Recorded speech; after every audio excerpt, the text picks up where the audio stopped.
Meditators, today you're going to benefit from a deep dive into a top venture fund's investment thesis on Web 3.0, NFTs, and a lot of different stuff. We're going to talk about specific strategies that retail traders can use, and we even talk about the long-term future of crypto and where we think it's headed.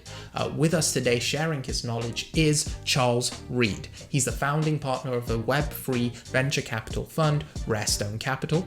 𝐏𝐨𝐬𝐬𝐻 managed to predict the rise of Web3 and NFTs well in advance. So it was really a pleasure to dive into his mindset and how he came to these sorts of conclusions. To stay one with the crypto markets, we actually send out a newsletter 6 times a week for free that'll keep you up to date with everything going on in the market, so make sure to check out the link in the description below.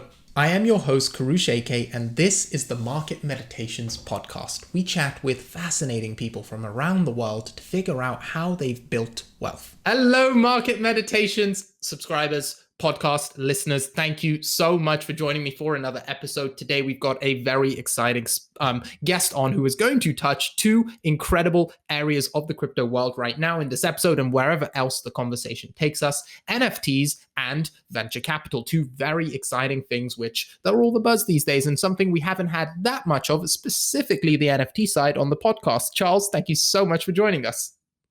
It's a pleasure. Thanks for having me. Good time to be talking about this as well. The market's really moving in an exciting direction, and I've been waiting a long time for it. So I'm really happy that you give me the opportunity to talk about it. What do you mean you've been waiting a long time for it? Could you dive into that a little bit? Yeah, sure. I mean, the whole NFT standard is quite a few years old, actually.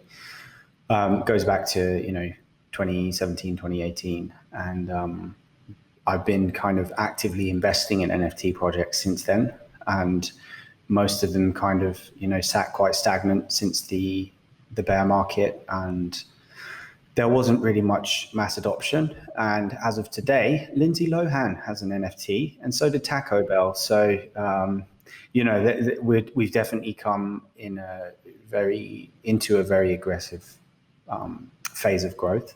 So I've been kind of waiting for that to happen, and here it is. Now, I knew you were passionate about NFTs, but I did not realize that you've been investing as early as 2017, 2018 in these projects. What informed that decision? Did you see it play out into what it's played out today? Did you see that potential early? What was the reasoning? Yeah, good question. So, I mean, I've always been like a collector. I'm kind of a sneakerhead. And I like gaming as well, and I like art. And NFTs is a way to verify ownership and provenance. Provenance being ability to track previous ownership and authenticate that. So when I first learned about a project called Codex Protocol back in, I think it was early 2018, Q1, which Codex Protocol was a authentication protocol for physical goods, which would then authenticate them on a blockchain, and this would go on to be used by auction houses, for example, like Sotheby's, Christie's, to prove that this is owned by so and so previously, and when you would make that ownership transfer or that sale, you would transfer the NFT with the physical goods. And I found that really interesting, just because in the art world, there's a lot of fakes, good fakes too. Some people make a, incredible amount of money faking paintings. Now, most people don't know that, but that's the case. And even some of the bigger auction houses in the world have actually sold fakes before. So that was interesting to me. And look, I'm kind of a gut feeling investor, to be honest. Most people find that probably quite funny. Obviously, I have my due diligence and my screening processes, as do Rarestone. We take that process very seriously. But sometimes when I see an opportunity like that non-fungible tokenization presented, you can start to attach that to real world use cases quite easily, especially if you have a floor example like the art industry. And I had some, indication that some of these bigger auction houses would actually be adopting that technology, and did actually, partner with Codex Protocol. So, I then started to explore that ERC 721 standard and some of the projects around it. And it was a little bit early. We knew that it was a bit early, but it was still interesting. And to be honest, that's all it takes for me, just be interested in something. So we made, I say we, talking just about my small community, but we made a network we made an investment into 𝐏𝐸𝐬𝐬, which was back in 2018 in the seed round. And 𝐏𝐸𝐬𝐬 has done really well now. So yeah, it's good to see things, reach this stage of maturity. Well, I'm glad it succeeded, and we're definitely going to circle back to the specifics of NFTs, but something you brought up, which I want to discuss, is you said you have a strict vetting process. Right now, there are companies coming out left, right, and center, and it's really hard to discern who's here for a quick cash grab and who is a good investment. And even if they are a good investment, who is overvalued? So how much can you share for our listeners about your vetting process and how you think people should generally vet projects? Yeah, look, that's a really interesting topic, and I have some quite, strong opinions about it. I think that in this market, there is very much a mentality of spray and pray amongst the venture community, right? You invest in everything, and pretty much everything is doing good numbers right now, especially based on this kind of blueprint, which is being replicated over and over again, which is, you have a low market cap on listing, you raise from a group or a small group of influential individuals or small group of funds, and then you list, and you list on the DEX. There's a lot of momentum coming to these listings from bots as well. So there's a lot of bots on Uniswap which are scooping up supply very early, pushing the price up and then exiting. That creates massive volume, massive demand, trending searches on CoinGecko, on DEX tools.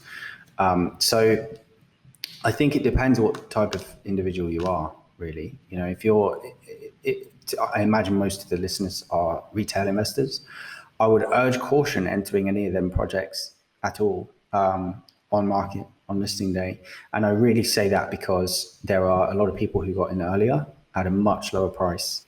And that's the blueprint right now. It works for the venture investors, it works for the influential, the key opinion leaders or the influencers, as people would say.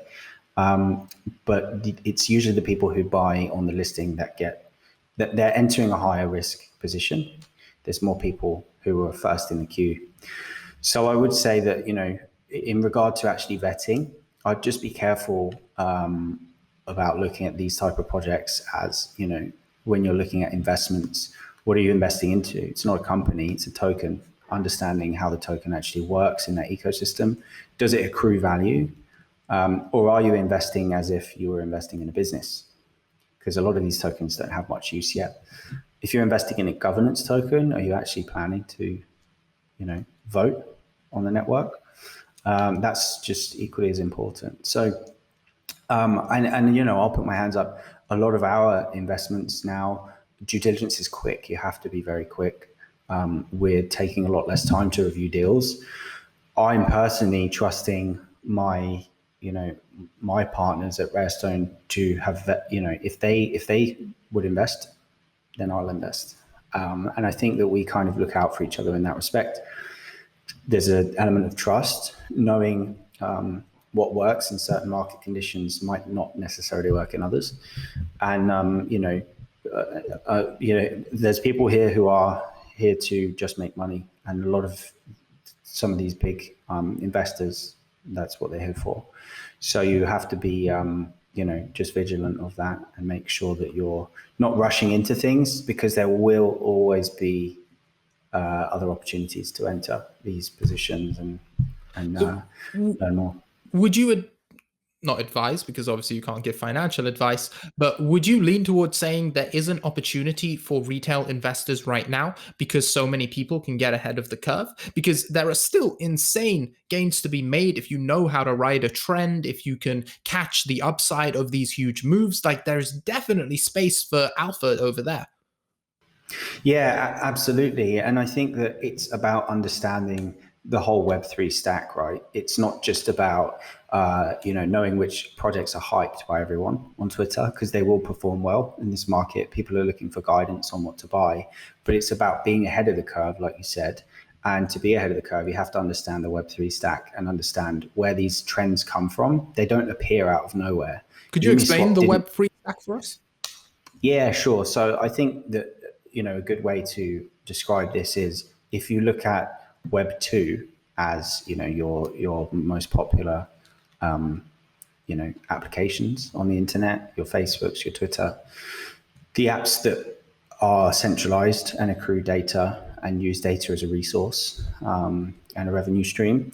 Web 3 is kind of adding a layer of authentication and data ownership. So this is, things like being able to own your own data as you go from platform to platform, actually take it with you, anonymize it and sell it on a marketplace, perhaps, is something we're seeing. If you buy something online, is it backed by, real assets? This is, again, NFTs. And real ownership. It's restoring ownership to the user. Web3 is user-centric. Web2 is corporation-centric. So the value accrues to the corporation or the business, whereas Web3, it goes straight back to the user. And this sounds super esoteric and hard to achieve, but we're seeing it happen right now. And we're seeing, that network participation is being rewarded, and that's, through things like, rewards, token rewards. We see the Uniswap airdrop was worth more than the stimulus check. So that's really Web3. It's where, the user is accruing value instead of the application or the business. And it is part of the reason why I'm so passionate about the entire space and industry, because that's something I want to push. That's something I want to be a part of for the next 5 to 20 years, if I can be, if that's what it takes.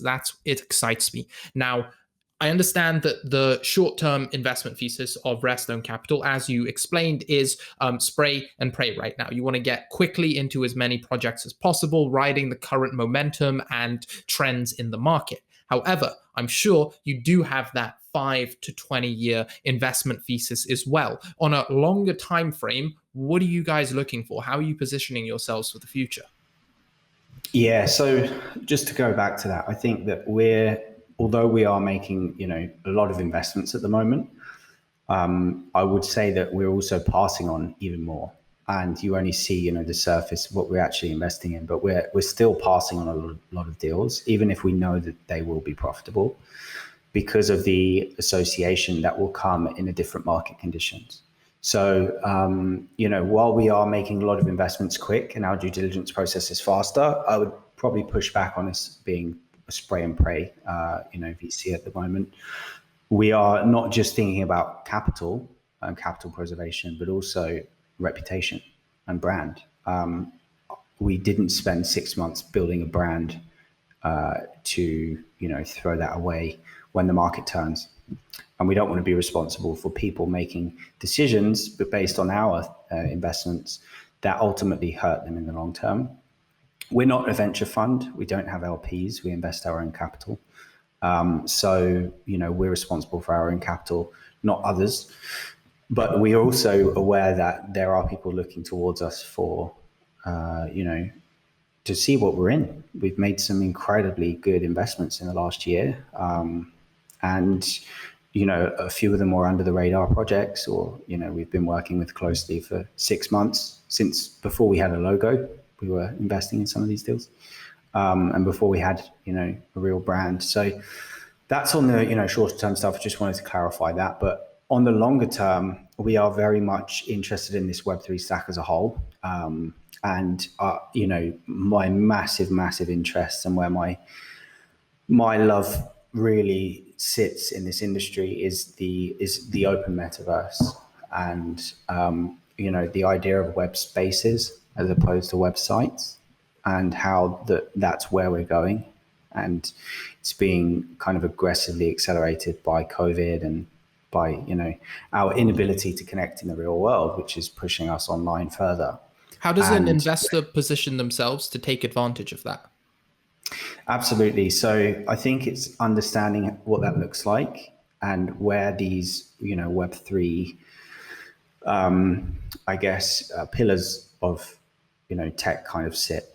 And that's things like virtual reality and augmented reality, and where they interact with NFTs, and where they interact with open finance, decentralized finance. So, I mean, how do you position to take advantage of that?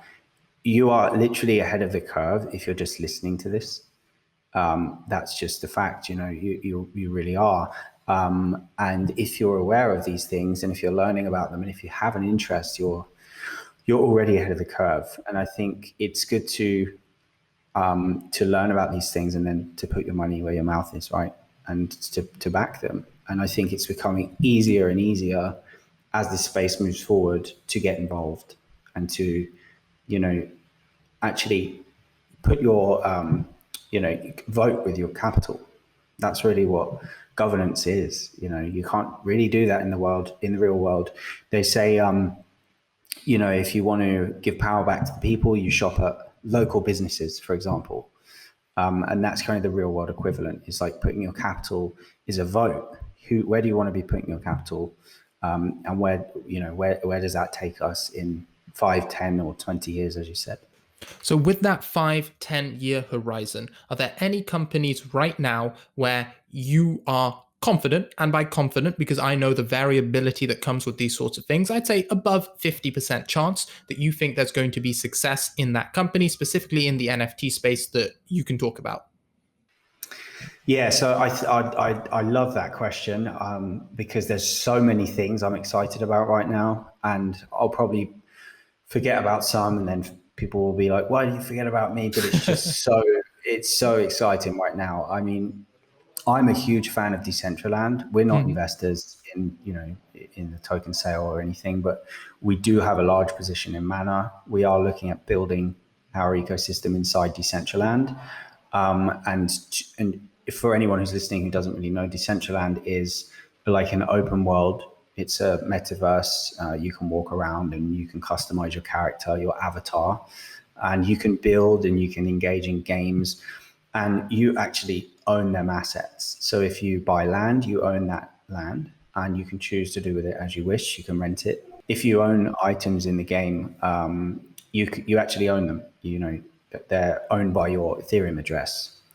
And what that creates is kind of like a blank slate for people to build for world builders. And world builders are the most interesting people, right? Because they are building, they're replicating things from the real world into this open metaverse, which is owned by its participants.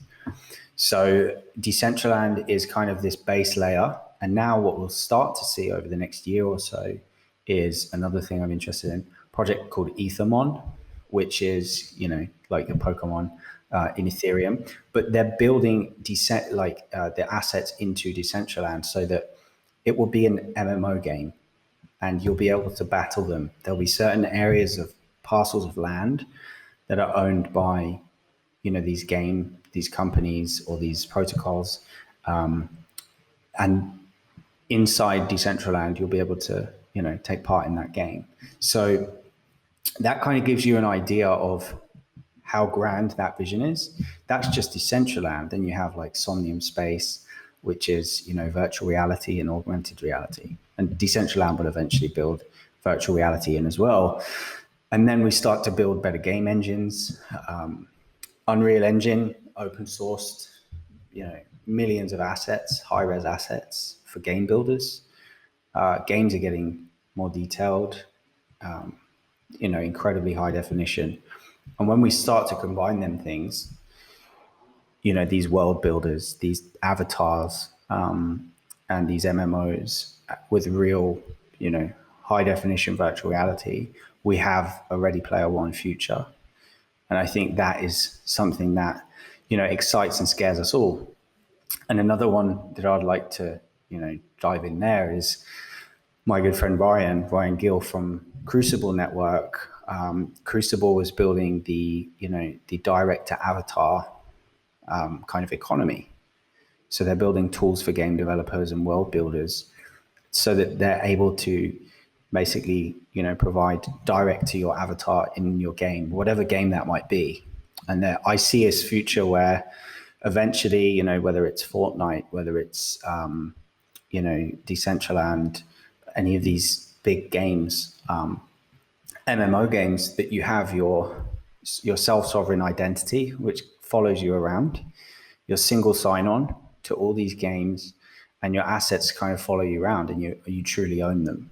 So that's, when you look at NFTs, they kind of just scratch the surface of this much bigger mission, which is an open metaverse. And that's kind of a convergence point for a lot of these technologies that we see with Web3. Yeah, so I see this, this metaverse, this like borderless internet full of web spaces instead of websites, with this avatar version of us kind of as, this natural direction and this convergence point of these Web3 technologies, and also just deep tech in general. This is virtual reality and augmented reality as well.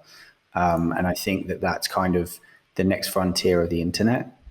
And that's why, it's only enabled by Web3 as well, because we could go down this Ready Player One, future, but Web3 enables us to do it safely.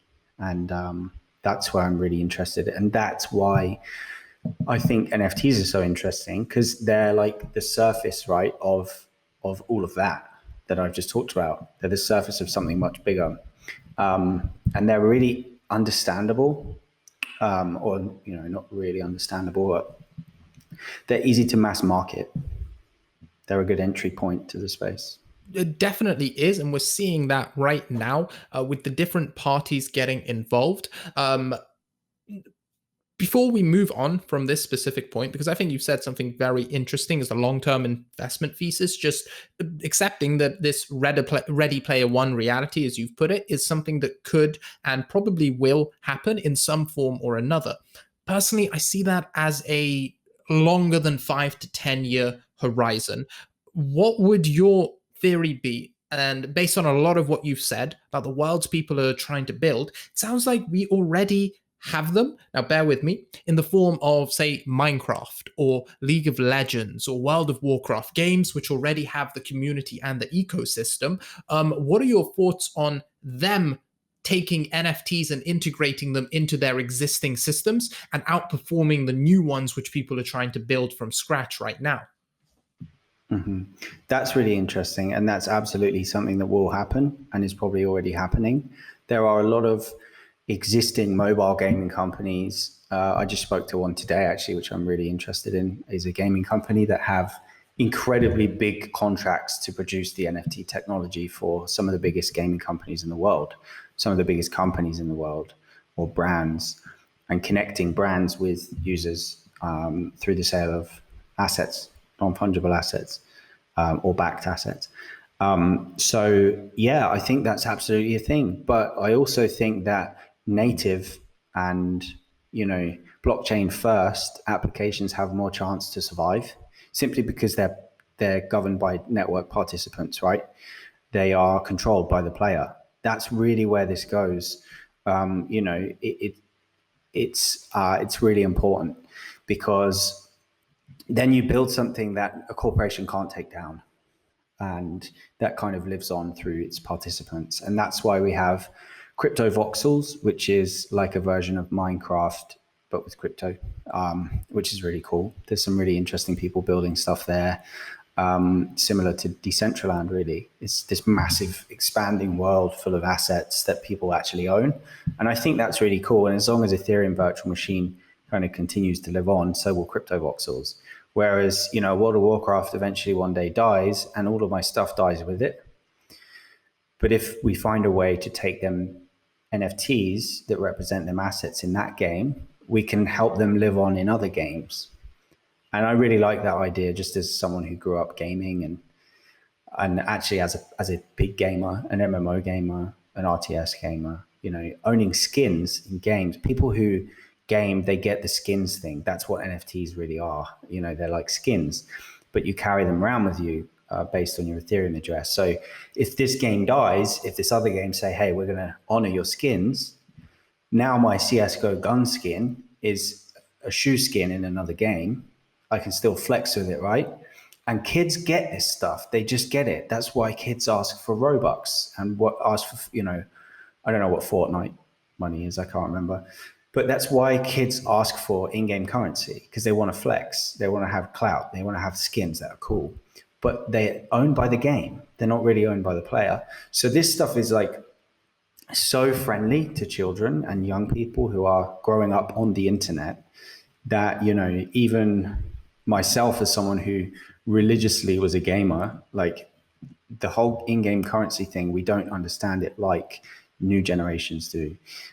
It's completely normal to them. It's native.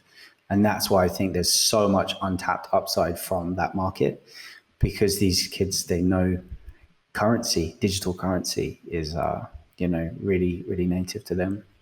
It really is a case of that we can clearly see it. The younger generation pick up and get this stuff much quicker because they haven't ingrained the habits of the previous infrastructure into themselves yet. Like I'm sure our generation, for example, remember when we were kids and parents didn't want to get credit cards. They didn't want to give their credit card details to a website because that would get them hacked and lose all their money. People fight this sort of innovation, and because NFTs are that bridge. They're just that little bit easier to understand and get. We're seeing big players like Logan Paul, Gary Vee get involved into the space. In fact, some of these guys are the pinnacle of engagement in social media as a whole. What are your thoughts on this for the space right now? Is it good? Is it bad? How's this going to play out? Yeah, it's really interesting. And I'm really glad that we get to talk about this, because it's a very high risk situation. A lot of people are going to get burned. A lot of people are going to lose money. But it will accelerate that mass adoption phase. So, specifically, Logan Paul, Gary Vee, it's great that they're in the space. It's great that they're interested. I mean, KSI as well, he's interested, right? He's talking about really interesting things. And I'll be honest, I was quite impressed by some of the stuff he was saying. He was on stream with Kobe, and with Kobe and I think Ledger's Status, and they were having an interesting conversation. And this stuff is good because it does accelerate adoption, but it also creates quite exploitative scenarios. Like Nifty Gateway, for example, has become quite predatory because artists can leverage it to, make a lot of money from their fans, which is good because we're giving that power back to the artist, that power of control and being able to, profit from their work 100% effectively, rather than having intermediaries. They can go direct, and then them assets can appreciate on the secondary market. So, but that creates this, a lot of people are coming into the industry so that they can sell NFTs. They're just a picture. The actual token doesn't have any features or, there's nothing interesting. It just represents itself. And there's a lot of people doing these NFT sales, and I think that they're just kind of exploiting the market conditions to make money, a lot of money very quick. But the one thing that will kind of live on, particularly for these big name celebrities, is the community underneath.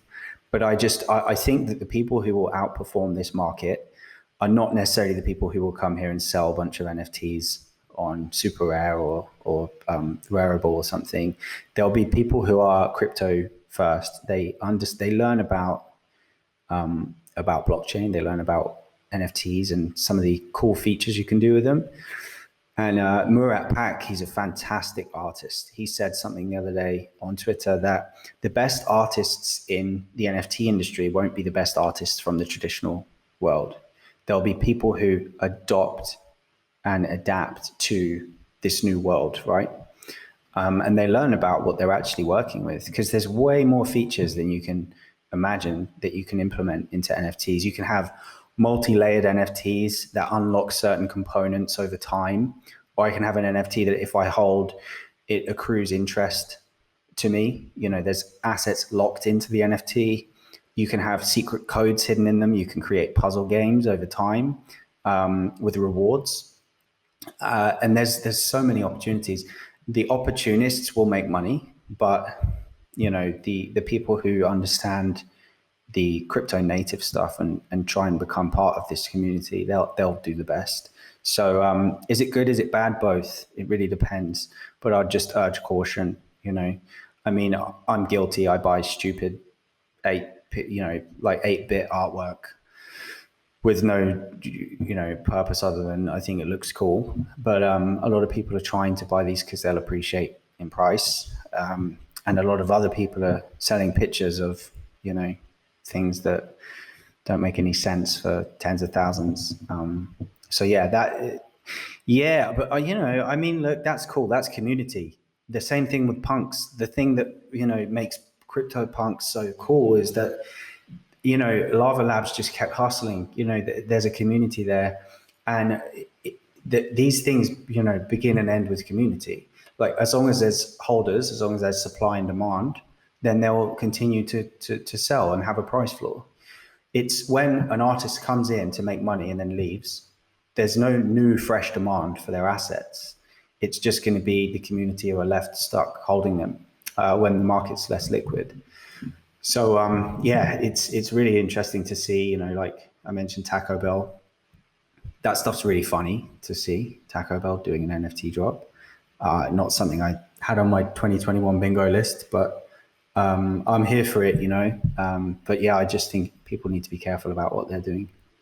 100%, and it's going to be really interesting to see who actually positions themselves to build a brand behind this. I mean, I'm sure Rarestone have experienced this personally. I've had celebrities that I would have never believed I'd ever be able to talk to, asking me about how am I going to get into the NFT space? Can you connect me to this person or that person? And there's a clear distinction. Some of them are just like, oh, this is going to be a big paycheck. Great. But there are some who get it, some who really get it and are trying to build that ecosystem, community, and brand. And they're the ones who are going to be screwing the community. And they're people who they're learning, they're reading, they won't stop reading. Gary Vee tweeted the other day, how can he get work done? He wants to just learn about NFTs. He will outperform. He will understand more than most people, and that will be a really interesting, journey for him, I'm sure. 𝐏𝐨𝐝𝐬𝐬𝐬𝐿 is another, person who super interesting. He's obviously building a massive position in liquid and non-liquid NFTs right now. These two actually, they want to learn about it, and it's celebrities, particularly former A-list celebrities, or people who have incredibly big followings and think, hey, I can make a couple million bucks on a drop, and they're going to get, a lot of people are going to get wrecked.